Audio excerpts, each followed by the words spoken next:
As the last golden rays disappeared from the sky over Oracle Park in San Francisco, the crowd began to swell, their excitement building like a powerful bass line. Nearly 45,000 fans filled the stadium, buzzing not only for the co-headliners Kendrick Lamar and SZA but also for what many anticipated could be another intense chapter in one of modern rap's most significant and personal rivalries.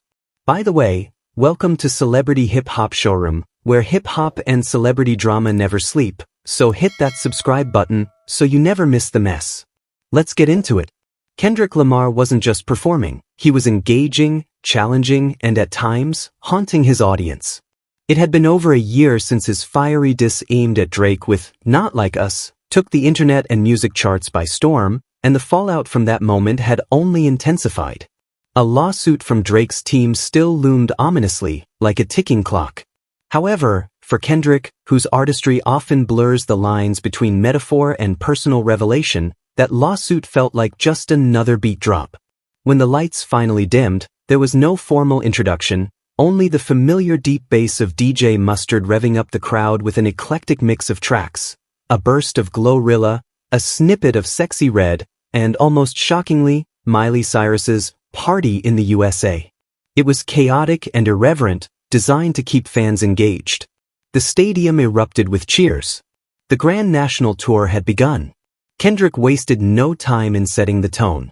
Dressed in black and illuminated by a backdrop of flames and sparks, he burst onto the stage with Whacked Out Murals, the electrifying opener from his latest album Gen X.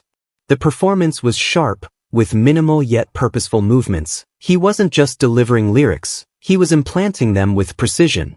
Next came Element, followed by Squabble Up, and then TV Off, a track known among fans for its dark production and cryptic lyrics. Just as the beat was about to drop, Kendrick suddenly halted the song. Silence fell. The crowd gasped, then erupted, filling in the missing lyrics themselves. But the message was clear. Kendrick was in complete control, not just of the stage and the audience, but of the entire narrative. As fans tried to process the stunt, the LED screen behind him lit up, not with images, but with testimony. A pre-recorded video began playing, featuring a staged legal deposition. An unseen voice, likely a lawyer, questioned Kendrick about whether certain lyrics were meant as threats. "I know you think it's a good song," the voice says, "but that doesn't answer my question. Were you being metaphorical, or should it be interpreted as a threat?"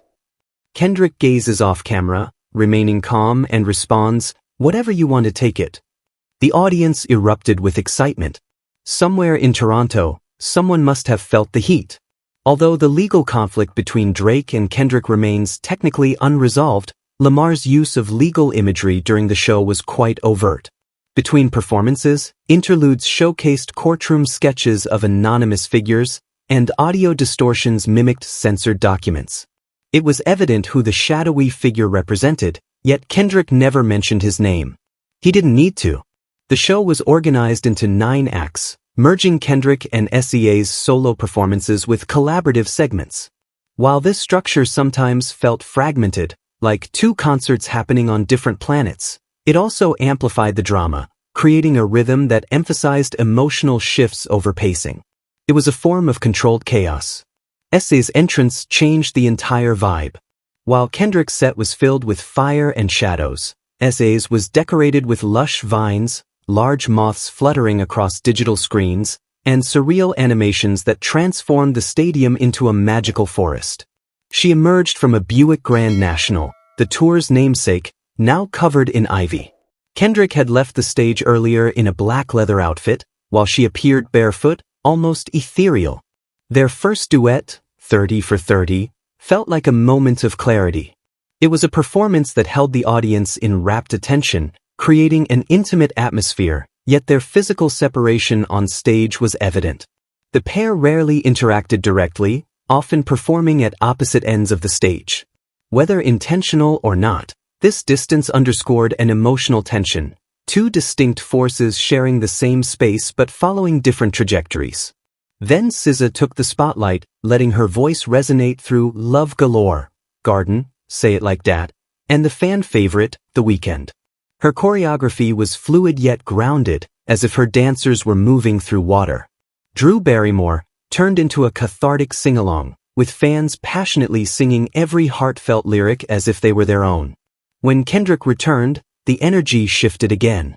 A group of dancers, bare-chested and clad in oversized Dodgers jerseys, flooded the stage for Backseat Freestyle and Humble. Kendrick danced alongside them, then against them, as strobe lights cut through the stadium. He wasn't just performing songs, he was embodying them. Then came Dodger Blue. In the heart of Giants territory, Lamar honored LA with the fervor of a soldier planting a flag in enemy territory. The atmosphere was electric.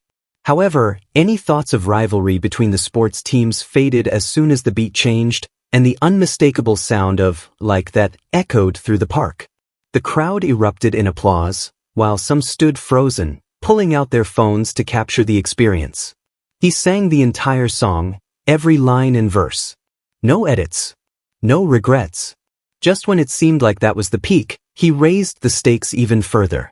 The stage lights flickered once more, and DJ Mustard made his return. "Are you ready to finish this?" he yelled. The audience responded with a deafening roar. TV off, resumed right where it had paused earlier that evening, seamlessly transitioning into Not Like Us. The stadium was filled with energy. Fans jumped, danced, shouted, and cried. It was more than just music, it became a celebration of victory. As the beat pulsed and Kendrick delivered his verses, visuals in the background showed a falcon flying over a courtroom before bursting into flames, followed by an image of a cage and then darkness. Whatever this was, an insult, a defense, or something deeper, it was a masterclass in performance art. But Lamar knew how to lighten the atmosphere. After the intense display, he stepped back into the shadows, allowing SZA to shine. With butterfly wings on her outfit, she appeared like a goddess emerging from the smoke. Her rendition of Nobody Gets Me was filled with a raw vulnerability that felt almost too personal to witness. The audience seemed to hold their breath, hanging on her every word as if it were sacred. Their final collaboration featured newer songs, Gloria and Luther, slower tracks that brought the energy back into focus. While some might have viewed it as an anticlimactic ending, there was meaning in the calm. After fire comes ash, and from ash, renewal. As the last notes faded, Kendrick and SZA climbed back into the Buick, now decorated with wildflowers and moss. The digital backdrop shifted to a golden sunset. They didn't wave or speak. They simply drove away. No encores. No confetti. Just the lingering warmth of something thoughtfully crafted, beautifully performed, and never fully explained.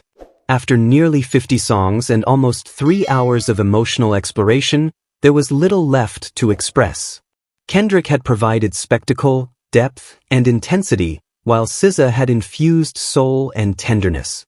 And in that blend, amidst the lawsuits, subtle digs, and swirling imagery, Kendrick Lamar once again proved he is more than just a rapper, he is a creator of unforgettable moments. In San Francisco, those moments felt like history. I'd love to hear your thoughts on this situation, so please share your opinions in the comments. Also, don't forget to like, subscribe, and turn on notifications to stay updated on this story.